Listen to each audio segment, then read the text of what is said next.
और चलिए आगे बढ़ते हुए खबर पंचकुला से है, जहां स्पीकर ज्ञानचंद गुप्ता के समर्थकों में इस वक्त जोश देखा जा रहा है। चूंकि ज्ञानचंद गुप्ता को टिकट मिलने पर समर्थकों ने खुशी जताई है। सेक्टर 17 में स्थित निवास स्थान पर जश्न का माहौल है। ज्ञानचंद गुप्ता ने माता मनसा देवी की पूजा अर्चना की है और उन्होंने धन्यवाद जताया है पार्टी का, कि मुझ पर विश्वास जताया है पार्टी ने, जिसको लेकर उन्होंने धन्यवाद दिया है। तो ज्ञानचंद गुप्ता ने माता मनसा देवी की पूजा अर्चना करते हुए कहा, पार्टी ने मुझ पर एक बार फिर से विश्वास जताया है। बहुत बहुत धन्यवाद पार्टी का शीर्ष नेतृत्व का। तो स्पीकर ज्ञानचंद गुप्ता के समर्थकों में इस वक्त काफी ज्यादा खुशी देखी जा रही है। टिकट मिलने से समर्थकों में खुशी की लहर है और इस बीच माता मनसा देवी का आशीर्वाद लेने के लिए स्पीकर ज्ञानचंद गुप्ता मंदिर पहुंचे अपनी पत्नी के साथ, जहां पर उन्होंने पूजा अर्चना की है और बाकायदा मंदिर के पुजारी ने पूजा अर्चना कराई है। तस्वीरें पूजा अर्चना की दिखा रहे हैं। जिस वक्त माता मनसा देवी मंदिर पहुंचे हुए थे स्पीकर ज्ञानचंद गुप्ता, इस दौरान उन्होंने पार्टी और शीर्ष नेतृत्व का धन्यवाद अदा किया है कि मुझ पर दोबारा से विश्वास जताया है पार्टी ने, और समर्थकों में जो खुशी है वो भी देखने को मिली।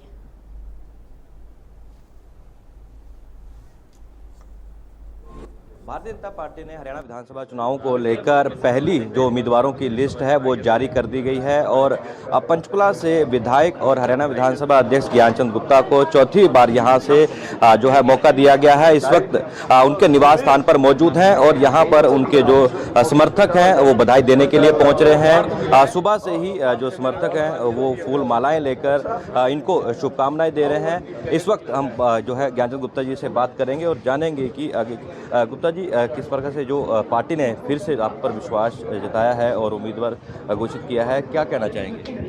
देखिए, सबसे पहले तो अपनी पार्टी के राष्ट्रीय नेतृत्व का हार्दिक आभार व्यक्त करता हूँ। आदरणीय हमारे प्रधानमंत्री नरेंद्र मोदी जी का आभार व्यक्त करता हूँ। आदरणीय जगत प्रकाश नड्डा जी का आभार व्यक्त करता हूँ। आदरणीय अमित शाह जी का आभार व्यक्त करता हूँ। हमारे प्रदेश के मुखिया मोहनलाल बड़ौली जी, उनका आभार व्यक्त करता हूं। हमारे प्रदेश के यशस्वी मुख्यमंत्री नायब सिंह सैनी जी का और पूरे नेतृत्व का आभार व्यक्त करता हूं कि उन्होंने मुझ में चौथी बार पंचकुला विधानसभा के अंदर विश्वास व्यक्त किया। पिछले 2 चुनाव हमने भारी बहुमत से जीते हैं और इस बार भी जिस प्रकार का समर्थन पार्टी के कार्यकर्ताओं का, लोगों का हमें मिल रहा है, मुझे पूरी उम्मीद है कि हम इस बार भी भारी बहुमत से पंचकुला की विधानसभा सीट भारतीय जनता पार्टी की झोली में डालेंगे। तो सर, एंटी इनकम्बेंसी की बात की जा रही है। 10 साल के जो पिछले विपक्ष निशाना साध रहा है कि हरियाणा में कोई कार्य नहीं हुए, विकास कार्य नहीं हुए, उसको किस तरह से देख रहे हैं? देखिए, हम जो हरियाणा प्रदेश की जनता है उसके बीच में अपने कामों के आधार पर जो 10 साल के अंदर हम नई योजनाएं लेकर के आए, जिस प्रकार से 10 साल के अंदर हमने भ्रष्टाचार को ख़त्म करने के प्रयास किए, जिस प्रकार से नौकरियों के अंदर पारदर्शिता आई, जो ट्रांसफ़र्स एक उद्योग बन चुका था, ऑनलाइन ट्रांसफ़र्स की पॉलिसी लेकर के आए, आज उसके आधार पर हम जनता के बीच में जा रहे हैं और जनता को वो कांग्रेस का 10 साल का पुराना राज, जिस कांग्रेस के राज के अंदर गरीब किसानों की ज़मीनों की लूट हुई, सेक्शन 4 और 6 का डर दिखा करके 72,000 एकड़ ज़मीन गरीब किसानों की ज़मीन बड़े बड़े बिल्डर्स को दे दी गई। आज हरियाणा प्रदेश की जनता वो भूली नहीं है। आज हरियाणा प्रदेश की जनता ये भी भूली नहीं है कि किस प्रकार से नौकरियों के अंदर खर्ची पर्ची का खेल होता था। कहीं सिफारिश चलती थी तो कहीं पैसा चलता था। उस बात को हमने आज हरियाणा प्रदेश के अंदर ख़त्म किया और जिस प्रकार से 1,41,000 नौकरियां हमने हरियाणा प्रदेश के अंदर दी हैं। आज गांव के अंदर बैठा हुआ गरीब एक परिवार का बेटा जब बिना कोई 1 रुपया खर्च किए उसको नौकरी मिलती है तो पूरे का पूरा परिवार ही नहीं, उसके सभी रिश्तेदार दूर दूर तक एक मैसेज आता है कि आज हरियाणा प्रदेश के अंदर बिना किसी सिफारिश के, बिना किसी 1 रुपया खर्च किए नौकरी मिल रही है। ये एक बहुत बड़ी उपलब्धि है हमारी सरकार की, और इसी के आधार पर ये तीसरी बार हरियाणा प्रदेश के अंदर भारतीय जनता पार्टी की सरकार बनने जा रही है। तो सर, जैसे ही लिस्ट जारी हुई, कई नेता थे वो नाराज हुए, दूसरी पार्टियों का दामन थाम रहे हैं, तो उससे कितना नुकसान देखते हैं, क्योंकि नए चेहरों को मौका भी दिया गया। देखिए, जब भी चुनाव आते हैं बहुत सारे कार्यकर्ताओं की अपेक्षा होती है कि उन्हें टिकट मिले, प्रयास भी करते हैं, लेकिन टिकट तो एक ही व्यक्ति को मिलना होता है। जो कार्यकर्ता पार्टी की विचारधारा के साथ जुड़ा हुआ है, जो पार्टी के जो अपने लोगों के साथ जुड़ा हुआ है, नीतियों के साथ जुड़ा है, वो पार्टी का कार्यकर्ता कहीं नहीं जाता।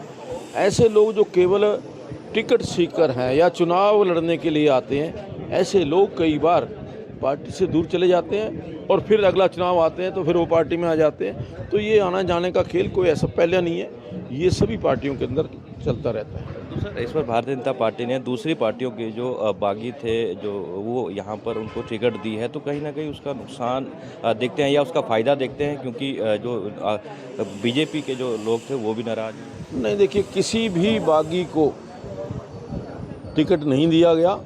हाँ, ऐसे लोग दूसरी पार्टी के अंदर जो थे, जो वहाँ घुटन महसूस कर रहे थे, वो पार्टी छोड़ करके आए हैं।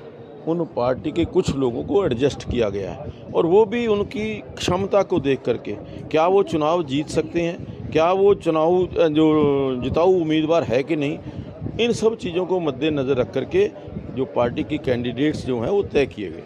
तो सर, आखिरी सवाल, जो यहाँ के जो पूर्व उप मुख्यमंत्री हैं चंद्रमोहन, कांग्रेस नेता, उन्होंने कहा कि 10 साल में कुछ भी नहीं हुआ, सड़कें हैं वो टूटी हुई हैं, आवारा पशु हैं, कोई ऐसा विकास कार्य जो है भाजपा सरकार में नहीं हुआ। देखिए, ये तो पंचकूला के लोग जानते हैं कि 10 साल के अंदर हमने एक बुकलेट भी जारी की है, 121 बड़े काम किए।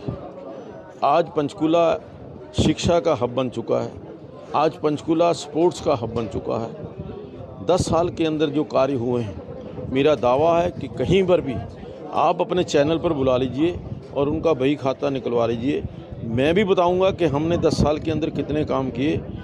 और भाई चंद्रमोहन 18 साल यहाँ से विधायक रहे। मैंने बार बार कहा कि कोई 18 कामों की सूची पंचकूला के लोगों को बताएं, पंचकूला की जनता को बताएं, जो उन्होंने पंचकूला के लिए किए। धन्यवाद।